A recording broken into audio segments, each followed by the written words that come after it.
Bienvenidos.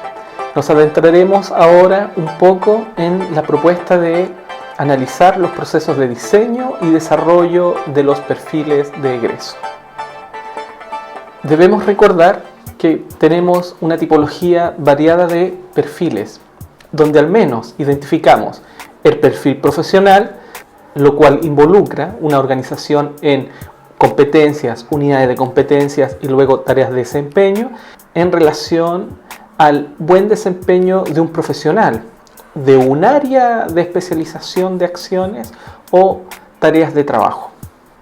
También tenemos el perfil ocupacional, que es más acotado a un área u ocupación muy específica, que generalmente se utiliza para procesos de cualificación y acreditación a las tareas específicas que desempeña un trabajador. También estructurado generalmente en competencias y en unidades de competencias. Y tenemos luego otro perfil, que es el perfil de egreso.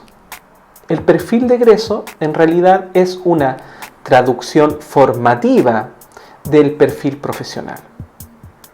Debemos recordar que las competencias se desarrollan y se desenvuelven con las prácticas en los mismos contextos de desempeño. Por ejemplo, las competencias laborales solamente se desarrollan en el puesto de trabajo. Por ende, las instituciones formativas no trabajan con los perfiles profesionales, sino que trabajan con un perfil que es una traducción formativa, un compromiso institucional con respecto a las habilidades, las capacidades con las que se compromete la institución que debe formar en el profesional que egresa.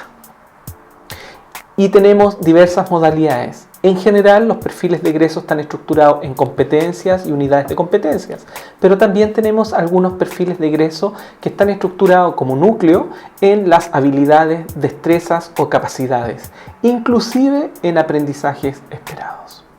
O sea, haciendo un resumen, tenemos tres tipos de perfiles. El gran perfil laboral, que es el perfil profesional; el perfil ocupacional, que es un perfil más breve, más acotado que el perfil profesional, pero también en función de tareas de desempeño, pero de un ámbito de labores muy específico, una ocupación, más que nada con pretensiones de cualificación, de certificación o acreditación a trabajadores en contextos de desempeño muy precisos y acotados.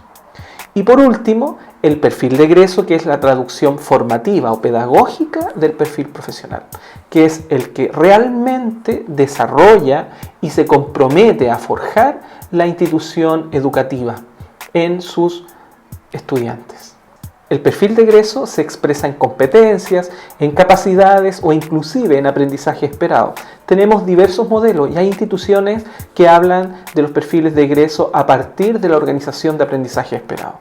Pero también tenemos otras instituciones, sobre todo ligadas a procesos de formación superior, que estructuran sus perfiles de egreso en competencias y unidades de competencias.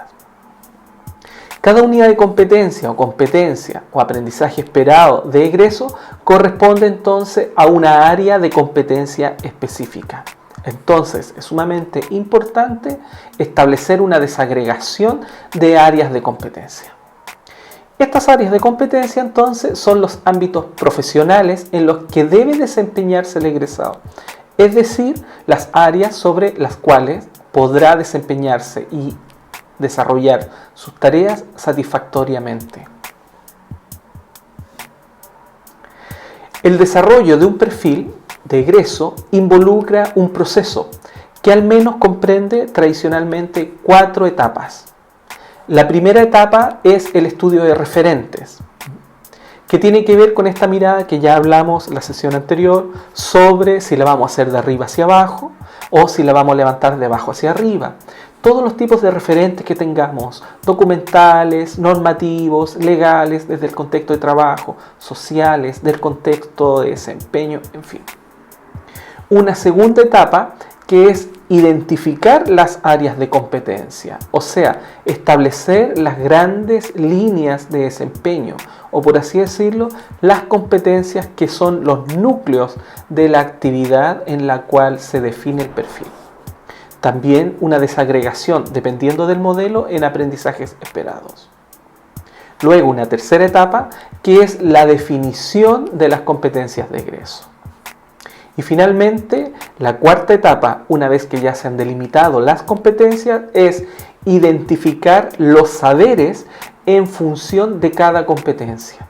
Por ejemplo, los aprendizajes conceptuales, procedimentales, actitudinales y de ahí desagregar las orientaciones con respecto a los criterios de evaluación, con respecto a las actividades formativas, etc. Primera etapa, el estudio de referentes. La construcción del perfil de egreso debe considerar información que se levanta al menos de 4 tipos de referentes. El referente social, el referente disciplinar, el referente profesional y el referente institucional. O sea, este levantamiento de información es el cimiento de las competencias de egreso que en definitiva los estudiantes deben alcanzar al finalizar el plan de estudio, que debe sustentar la pertinencia del futuro profesional en relación del perfil de egreso y del contexto de desempeño hacia el cual se insertará. El primer referente, el referente social, es la información que se relaciona con las necesidades y problemáticas desde el contexto social, tanto en un análisis primero de ámbitos internacionales, luego un análisis de ámbito nacional, regional y local, al cual debe atender el egresado por medio de la definición de las tareas que debe desempeñar, de los conocimientos, de las habilidades establecidas en el perfil de egreso. Este referente permite justificar la estructura y las unidades de competencia del perfil de egreso, ya que será la orientación que permita identificar las tareas y las funciones que debe poseer y desempeñar el egresado. El segundo referente, el referente disciplinar, es la integración que sustenta los conocimientos, las teorías, las metodologías, los procedimientos técnicos, en fin, que son las herramientas necesarias para el desempeño de la profesión.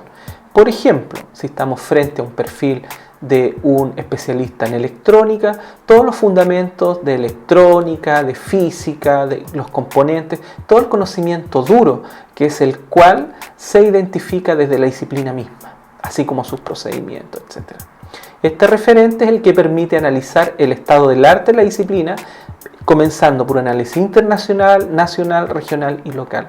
Recordemos que existen ciertos ámbitos que tienen una dinámica realmente muy fuerte. Por ejemplo, los que están directamente relacionados con el uso de tecnologías. Tercer referente es el referente profesional, que tiene que ver con las necesidades profesionales y sobre todo que se levantan desde las demandas del mercado laboral, del egresado. Entonces se debe hacer un análisis nuevamente del contexto lejano, internacional, nacional, para llegar a un análisis del desenvolvimiento que la exigencia profesional pide, tanto en un ámbito regional como local, de los próximos egresados de la propuesta. Finalmente, el cuarto referente es el referente institucional, que son el conjunto de elementos que estructura la organización formativa, que tiene que ver con el perfil propio de la institución, por así decirlo, el sello institucional, la visión, la misión, los valores y los atributos que muchas veces se declaran en un plan de desarrollo institucional. Siguiente fase es identificar las fuentes de información, de dónde yo podré sacar la información para enriquecerme a través del análisis de estos referentes. Por ejemplo, va a depender, y esto ya lo explicamos en la sesión anterior, de la cantidad de recursos de los que yo disponga. Puede ser un modelo que va a constituir una mirada de arriba hacia abajo, puede ser un modelo que constituya de abajo hacia arriba, o un modelo mixto con una gran usufructo de recursos, de disponibilidad de tiempo, de consultas, etc. Es importante que podamos determinar cómo contribuye cada referente, o en cierto modo cómo una misma fuente de información puede aportar a más de uno de los referentes que hemos especificado. Ponemos, por ejemplo, una tabla que especifica como fuente las distintas opciones de referente, ya sea por ejemplo, legislación, normativa, planes de desarrollo, estudios del mercado laboral, estudios de la demanda educativa también, ver cómo funcionan otras instituciones que también forman en el mismo perfil, estudios socioeconómicos, de expectativas, estudios del macro y micro, estructuras regional, etc. A nivel institucional, disciplinar, profesional y social. Luego, identificamos las áreas de competencia, que tienen que dar como resultado la claridad con respecto a las necesidades y el desempeño que debe específicamente atender el egresado. Involucra identificar el desarrollo de la disciplina y cómo se determina en el perfil de ingreso. ¿Cuáles son las necesidades profesionales claves del mercado laboral? ¿Cuáles son los lineamientos, necesidades y puntos de reflexión institucionales? A partir de todo esto, definimos las áreas de competencia. Por ejemplo, si estamos pensando, este es un ejemplo muy simple, en definir las áreas de competencia de un piloto de avión, sabemos que al menos él debe despegar el avión, debe mantener todo lo que es el vuelo del avión, saber establecer planes de navegación y ruta y finalmente aterrizar el avión. O sea, un piloto en aviación al menos tiene esas tres áreas de competencia. Ejemplificaremos de una manera un poco más desarrollada. Estamos presentando un ejemplo de una propuesta de formación en diseño gráfico o en diseño de modas.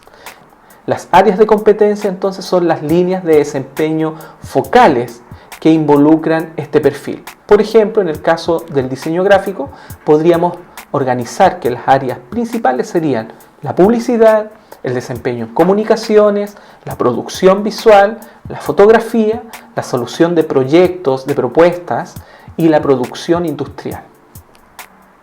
Por ejemplo, si hiciéramos un análisis del diseño de modas, podríamos decir que las áreas de competencia serían los lenguajes referenciales, estético, productivo, el manejo de patrones, patronaje y creatividad en la producción de patrones, la comercialización y producción de los productos que se desarrollan, los entornos globales, entendiendo cuál es la propuesta de la moda en un análisis sociográfico o sociológico que está inmerso en una comunidad, la innovación y las tendencias y la integración de proyectos. A nivel internacional se refiere que las áreas de competencias o la gran definición de las competencias de un perfil no pueden ser muchas. Generalmente se refiere como 6 un buen número para poder identificar una cantidad de áreas de competencias. Entonces, con este análisis hemos hecho una introducción bastante simple para tratar de entender cómo se va desarrollando un perfil de ingreso.